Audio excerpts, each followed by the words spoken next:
होता है। इस प्रकार से आपको जानना है। अब आगे है दूसरा कर्म, उसका नाम है चारित्र मोहनी कर्म। क्या नाम है? अब चारित्र मोहनी काम क्या करता है? जीव का जो चारित्र नाम का गुण है उसका जो घात करे, उसको जो विकृत करे, उसमें विपरीतता लाए, उस गुण का नाम है, उस कर्म का नाम है चारित्र मोहनी कर्म। जीव का गुण क्या है यहाँ पर? समता, शांति, वीतरागता। ये गुण किसके हैं? जीव के। अब इस गुण की अभिव्यक्ति ना हो पाए, उल्टा विषमता में आए। विषमता में आए यानी गुस्सा करे, घमंड करे, मायाचार करे, लालच करे, हंसे, रोए, बिलखे, डर लगे, ये सारे के सारे जो भाव हैं ये समता के भाव नहीं हैं, समता से विरुद्ध भाव हैं, क्षोभ वाले परिणाम हैं, मोह के परिणाम हैं, राग द्वेष के भाव हैं। इन सारे भावों के होने में जो कर्म कारण बनता है उस कर्म का नाम है चारित्र मोहनी कर्म। समझ में आया?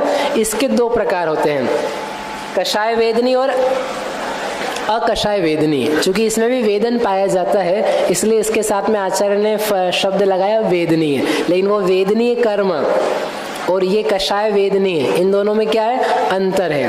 वो तो सुख दुख का वेदन कराता है और ये कषाय का वेदन कराता है, भले बुरे पने का वेदन कराता है। इस प्रकार से इनके नाम है। तो जो कषाय वेदनीय है वो 16 प्रकार का है। सामान्य रूप से अपन 4 जानते हैं, क्रोध, मान, माया, लोभ, लेकिन उसी का विस्तार करते हैं तो वो हो जाते हैं 16 प्रकार के। 4 प्रकार की कषाय हैं। कौन कौन सी? अनंतानुबंधी, अप्रत्याख्यान, प्रत्याख्यान और संज्वलन। और ये जो 4 हैं इन्हीं के प्रत्येक के क्रोध, मान, माया, लोभ, ये 4 भेद पाए जाते हैं। तो कितने हो गए? 4 और 4 8 की 16। 4 और 4 हमारे यहाँ 8 नहीं होते हैं कभी कभी। 4 और 4 हो गए 16, क्योंकि हर एक के कितने प्रकार हैं? 4 प्रकार के क्रोध, 4 प्रकार के मान, 4 प्रकार की माया और 4 प्रकार का ही लोभ। अभी क्या क्या होते हैं इसको आगे बताने वाले हैं। और उसके अलावा है नौ कषाय। नौ कषाय का नाम है नौ कषाय क्योंकि वह थोड़ी कषाय है। 9 शब्द लगाए ना तो 9 शब्द के 2 अर्थ होते हैं। एक तो होता है थोड़ा और एक होता है कि है ही नहीं। जैसे शास्त्र में उदाहरण दिया, एक स्त्री है, उस स्त्री का उन्होंने नाम दिया कि ये कन्या है। कन्या कैसी है? अनुदरा, अनुदरा कन्या। अनुदरा समझ में आया आपको? नहीं आया? उदर यानी होता है पेट, अनुदरा यानी उसका पेट नहीं, तो उसका नाम दिया अनुदरा कन्या। तो ऐसी कोई कन्या हो सकती है जिसका पेट ही नहीं हो, मतलब ऊपर का हिस्सा हो, नीचे का हिस्सा हो, पेट गायब, ऐसी कन्या नहीं होती है। फिर भी नाम क्या है? अनुदरा। तो उन्होंने कहा भाई अनुदरा का मतलब उदर का, पेट का अभाव नहीं है, लेकिन इसका जो पेट है, कमर है, वो इतनी कृश है, इतनी कम है कि मानो नहीं है, कम है। कम को बताने के लिए भी विरुद्ध का प्रयोग किया जाता है, अन शब्द का, नो शब्द का प्रयोग किया जाता है। ऐसे ये जो नौ कषाय है या अकषाय भी इसका नाम कहा जाता है। तो ये कैसी है? कषाय तो है लेकिन उतनी तेज नहीं है। जैसी कषाय तेज होती है, जैसे क्रोध, मान, माया, लोभ होते हैं, वैसे नौ कषाय नहीं होते, इसलिए उसका नाम दिया नौ कषाय। दूसरा, अपने आप में खुद काम करने के लिए समर्थ नहीं है। यदि काम करेगी तो क्रोध, मान, माया, लोभ के साथ में ही काम करेगी। अकेला आप हंस नहीं सकते हो, आपको साथ में क्रोध, मान, माया, लोभ में से कुछ चाहिए है, तभी जाकर के हंस पाओगे। वेद अकेला काम नहीं करेगा, 4 कषाय में से कोई और प्रबल होगी तब जाकर के वेद तेज काम करेगा।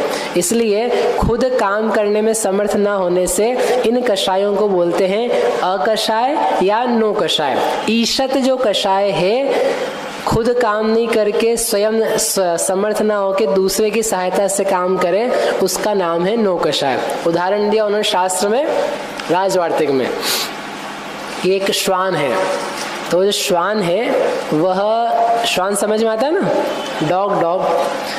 तो जो श्वान है वह खुद नहीं भोगता है। किसी मालिक के साथ में जा रहा हो, अच्छे भले लोग मनुष्य क्या करते हैं, श्वान को घुमाने ले जाते सुबह सुबह, बहुत सारे लोग दिखते हैं, उनको खिलाते पिलाते अच्छा है। अभी अपन उसको नहीं समझाते ज़्यादा क्योंकि समय कम है, लेकिन लोगों के भाग्य भी कैसे हैं, किसके, व्यक्ति के नहीं, वो श्वान के कि उसको इतना बड़ा व्यक्ति IAS, कलेक्टर, जज, CA, CS, डॉक्टर, इंजीनियर, वो उसको घुमाने के लिए लेके जा रहे हैं। और जो मनुष्य हैं उनको तो ऐसे ही छोड़ दिया जा रहा है, उनको तो भोग नहीं मिल रहे हैं। और किसको मिल रहे हैं, श्वान को मिल रहे हैं। मनुष्यों से अच्छा व्यवहार नहीं करता व्यक्ति, लेकिन जानवर से अच्छा व्यवहार कर लेता है। चलो कोई तो भली बात है। तो वो जो श्वान है ना, उसको लेके जाते हैं तो वो भोगता नहीं किसी को, लेकिन यदि मालिक जो है ना उसको किसी को बोल दे, छू करवा दे, छू इसको, जाके डांट, भोग इसके ऊपर, तो क्या करता है फिर वो भोगने लग जाता है। वो मालिक उसको बोले चुप, शांत हो जा, तो फिर वो ज़्यादा काम नहीं कर पाता है।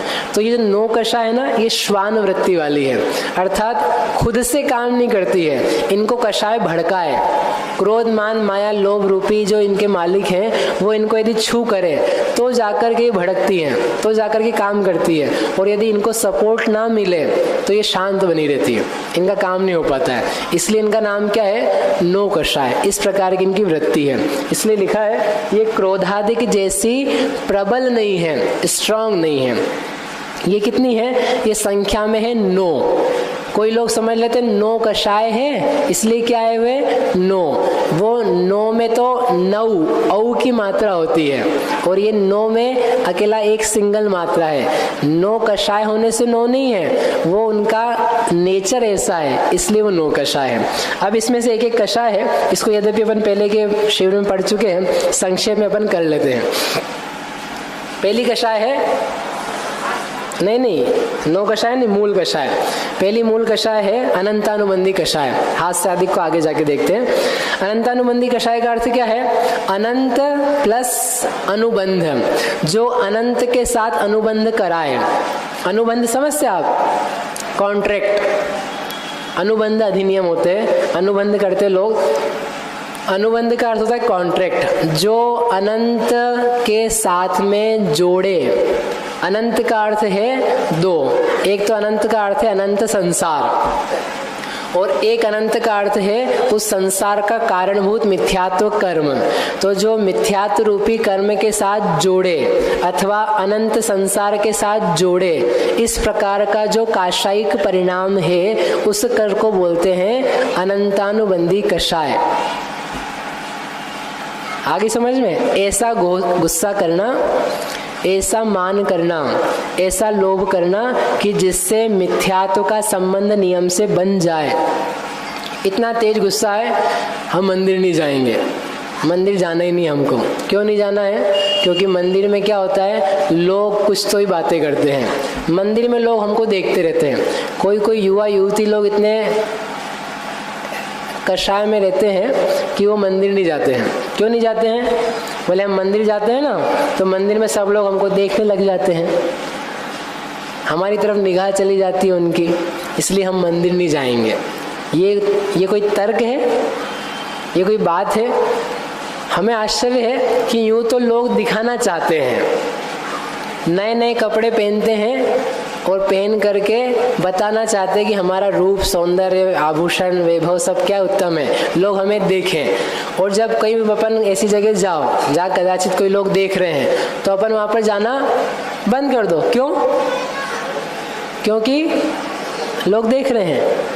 अरे आप ऐसा मत से सोचो और देखो, वो जो लोग आए हैं ना मंदिर में, वो आपको देखने नहीं आए हैं, वो जो भी आए हैं वो भगवान को ही देखने आए हैं। लेकिन जीव का चित्त चंचल है, कषाय भाव है, तो इधर उधर उसका ध्यान चला जाता है। चला गया है तो वो आपको देखता नहीं बैठेगा, वो बाकी में वापस किस में लग जाएगा, अपने काम में लग जाएगा, दर्शन में, पूजन में, ढोक में, स्तुति में। इसलिए निगाह गई आ करके फिर जाती है। इतनी सी बात के कारण से मंदिर जाना बंद कर दे कोई व्यक्ति तो वो बहुत बड़ा मूर्ख व्यक्ति है। उससे बड़ा मूर्ख नहीं दिखेगा। कई लोग इसलिए नहीं जाते कि हम वहाँ जाएंगे तो वहाँ पर क्या लोग झगड़ा करते, कुछ कुछ कहते रहते। हमें आश्चर्य होता है, झगड़ा हो रहा है, कोई लोग अपना अपना बोल रहे हैं, इतनी सी बात के कारण से आप मंदिर नहीं आओगे, मंदिर आना छोड़ दोगे? यदि इतनी सी बात से आप छोड़ दोगे तो सुनो, आप घर में नहीं घुस सकते हो, आप घर में एंट्री नहीं ले सकते हो, घर में आपका घुसना बंद हो जाएगा। क्यों बंद हो जाएगा? घर में झगड़ा नहीं होता है, घर में आपके सब देवता हैं, स्वर्ग गति, अरे स्वर्ग में भी झगड़ा होता है। झगड़ा है ना अपने परिवार के बीच में, वहाँ भी लोग रूठते हैं, मनाते हैं, ईर्ष्या करते हैं, परेशान रहते हैं। तो ऐसी स्थिति तो स्वर्ग तक में भी नहीं है। तो यदि आप झगड़ा होता है, लोग देखते हैं, मन नहीं लगता है, ऐसे कुछ तो भी रीज़न दे करके हटना चाहते हो, तो आपका घर में प्रवेश करना, दुकान में प्रवेश करना, स्कूल जाना, कॉलेज जाना, बिजनेस में जाना, वो सब बंद करना पड़ेगा। क्योंकि सब जगह वो चीज़ें हैं, कि नहीं है? वहाँ पर दुकान पे झगड़ा होता है कि नहीं होता है? हाँ तो बोलो, होता है। मंदिर में नहीं होता है। घर में होता है कि नहीं? घर में होता है। तो आप लोग घर में रहते कि नहीं? फिर बस जो अपने बुद्धि है ना, धर्म से भागने की बहुत जल्दी होती है। लोग आते हैं, बोले हम बैठेंगे, हमने कहा आप बैठना, आपको अच्छा लगेगा, समझ में आएगा कि नहीं? क्या आ जाएगा? बोले हम बैठे। कितनी देर बैठेंगे? 5 मिनट। 5 मिनट में हमने सुना वो शब्द चल रहे थे, अनंतानुबंधी, देशघाती, सर्वघाती, न्यग्रोध परिमंडल, वज्र ऋषभ, स्थिति कांडक, स्वसंवेदन, शुद्धात्मोपलब्धि। वो हमारे कुछ भी समझ में नहीं आया, तो हम तो चले गए। कितनी देर में? 5 मिनट भी ज़्यादा बोल दिए मैंने। लोग इधर से निकलते हैं, इतना, यहाँ से यहाँ तक, आवाज़ जाती बाहर, आवाज़ सुनी नहीं, अपने काम का नहीं है। क्या जे भैया? अपने बस का नहीं है। अपन तो रफू चक्कर, कहाँ से? बाहर से ही। अरे भैया थोड़ा सा धैर्य रखो। ABCD भी सीखी थी ना आपने, A, भी सीखा था ना। तो पहली बार में जाकर के टीचर ने बताया, ऐसा गोला मांडो, ऐसा गोला मांडो, एक डंडा खींचो और एक डंडा इधर खींचो। हाँ समझ में आ गया। और पहले ही दिन में अपन ने इतने होशियार थे अपन कि बस अपन ने मान लिया। ऐसे हुआ था ना आप सबके साथ? मेरे साथ तो नहीं हुआ था। साल भर तक बेचारा टीचर तुम लोग को लेके घिसता रहा, अनार का, आम का, देख बेटा एक आधा गोला इधर मांड, वैसे आधा गोला नीचे कर। इतना समझाने में कितनी देर लगती है? साल भर लगता है। और आप चाहते हो कि ये जिनवाणी द्वादशांग का सार, गोमठ सार, समय सार, प्रवचन सार, रत्नकरण श्रावकाचार, ये सब चीजें हम तो बस खड़े रहेंगे, खड़े खड़े 5 मिनट सुनेंगे, बैठेंगे भी नहीं, और क्या हो जाए? सब उतर जाए। वाह बहुत बढ़िया। आप थोड़ा मेहनत करो, थोड़ा बैठो, शांति रखो, धैर्य रखो। 1 साल, 2 साल, 5 साल, 10 साल, 15 साल, 15 साल तक आप मेहनत करो। ज़्यादा हो गई क्या? नहीं, हो जाएगा सब। अरे अपन एजुकेशन लेते हैं 20-20 साल तक, तो तब भी पूरी नहीं होती है, तभी बची रहती है। जब एजुकेशन में बच्चा रहता है तो ये तो द्वादशांग है, थोड़ा सा टाइम दो, आप सब समझ में आएगा। फॉर श्योर, पक्के से कहते हैं आपको सब आएगा, कुछ भी नहीं बचेगा। लेकिन धैर्य रखोगे, घर में भी आप धैर्य रखना, सब चीज़ें धीरे धीरे आ जाएगी। जॉब में धैर्य रखना, पढ़ाई में धैर्य रखना, जो काम आप करना चाहते हो हर कार्य में थोड़ा पेशेंस रखो, आप ठीक हो जाएगा। ठीक है, वेट, इंतजार करो। एक सूत्र बताओ आपको, टाइम हो तो नहीं, अभी तो टाइम है, थोड़ा सा 5-10 मिनट ज़्यादा बैठोगे तो बताऊं, नहीं तो फिर बाद में बताऊंगा, कल बताते हैं। आज वैसे संडे अपन ले सकते हैं, ज़्यादा छुट्टी आज।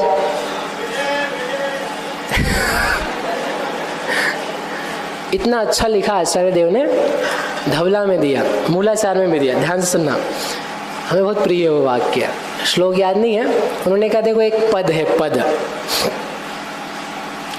पद यानी मंगलम भगवान वीरो, मंगलम गौतमो गणी, मंगलम कुंद कुंदारियो, जैन धर्मोस्तु मंगलम। तो ये एक श्लोक है। कितने पद है इसमें? 4। तो उन्होंने कहा 4 पद का ज्ञान होगा आपको, तो एक पूरा श्लोक आ गया। तो वो कब आएगा? तो उन्होंने कहा गुरु सिखाएगा। जो गुरु है आपको शिक्षा देगा तो वो एक पद सिखाएगा पूरा, लेकिन आपको कितना आता है कि वो एक पद आपको सिखा पाएगा। एक पद आप खुद सीखोगे। कितना हो गया? 50%, आधा हो गया। एक पद आप जिन लोगों को वो ज्ञान है जो उस पद में बताया गया है, उसके जो जानकार हैं, उसका आचरण करने वाले हैं, उसमें श्रद्धा रखने वाले हैं, ऐसे जीवों की संगति, सेवा, अनुकरण करोगे तो तीसरे पद का ज्ञान होगा। और चौथा पद कब आएगा? समय पे आएगा, काल पा करके आएगा, जब उसकी योग्यता होगी तब आएगा। यानी आप सोचो कि अभी हाल क्या सब आ जाए, थोड़ा इंतजार करो। गुरु सब कुछ दे दे, हम ही सब कुछ समझा दें, हम चाहे जितना प्रयास करेंगे तो आपको पहला एक पद हम समझाएंगे और बैठे बैठे एक पद आपको समझ में आएगा। 50% ही हो पाएगा, कितना तो सूत्र में लिख के दिया है। और फिर बाद में जिनको जो चीजें आती है, उनकी सेवा, अनुकरण, संगति, श्रद्धान, उनका विचार, रहन सहन देख करके, मिल करके उन गुरुओं की सेवा करके आप रहोगे तो उनकी सेवा संगति से आपको मिलेगा, प्रैक्टिकल दिखेगा, तो आपको 75% होगा। और फिर पूरा का पूरा जो ज्ञान है वो कब आने वाला है? काल पा करके, यानी उस समय की योग्यता होगी, धैर्य रखोगे तो वो भी समय पे आएगा। इसलिए पूरा का पूरा तो ना मैं समझा सकता हूँ और ना पूरा का पूरा यहाँ बैठ करके आप समझ सकते हो। तो कब होगा वो? बाद में नहीं, काल पा करके, समय पा करके, समय आने पे सब होगा। इसलिए आपको अच्छा नी भी लगे, समझ में नी भी आए, इसलिए हम अच्छे से कह लेते हैं, कोई चिंता की बात, क्योंकि शास्त्र में लिखा हुआ है, मैं क्या कर सकता हूँ? क्या अनुराग भैया? शास्त्र में लिखा है, धवल में लिखा है, मूलाचार में लिखा है, इतना सूत्र, इतना अच्छा लगता है उनको, बार बार याद करते रहते। हमारे जो रोज की स्वाध्याय वाले लोग हैं तो उनको तो 10-15 दिन में हम सुना रहते बार बार कि आप चिंता नहीं करो। सम्यक दर्शन के लिए भी कब होगा सम्यक दर्शन? अभी हाल। आधा तो आपको शास्त्र से आएगा, आधा आप समझोगे, फिर सेवा होगी देवशास्त्र गुरु की, और फिर उसमें पुरुषार्थ करते हुए समय पाकर के होगा। मोक्ष कब होगा? समय पाकर के ही होगा। इसका मतलब ये नहीं कि सोते रहना। बोले आपने अच्छा बताया, मैंने बाकी 3 बातें भी तो बताई है, बस आखिरी का ध्यान रखते लोग, समय पाके। भैया क्लास में हम कब आएंगे? समय पा करके। वाह, पहले 3 काम आपके पुरुषार्थ के हैं। एक निमित्त का है, गुरु का मिलना, वह निमित्त का, आपका समझना, वो आपकी वर्तमान की योग्यता। चरणानुयोग दिया 3रे पद में और द्रव्यानुयोग दिया 4थे पद में, तत्समय की योग्यता। ठीक है। तो ये जो अनंत अनुबंध यानी मिथ्यात्व के साथ जोड़े, विपरीत भाव इस प्रकार के कराए, जहाँ विपरीत ही देवशास्त्र गुरु, विपरीत ही तत्व के साथ में जीव का ढलान रुझान बना रहे, इस प्रकार की जो कषाय उसका नाम है अनंतानुबंधी कषाय।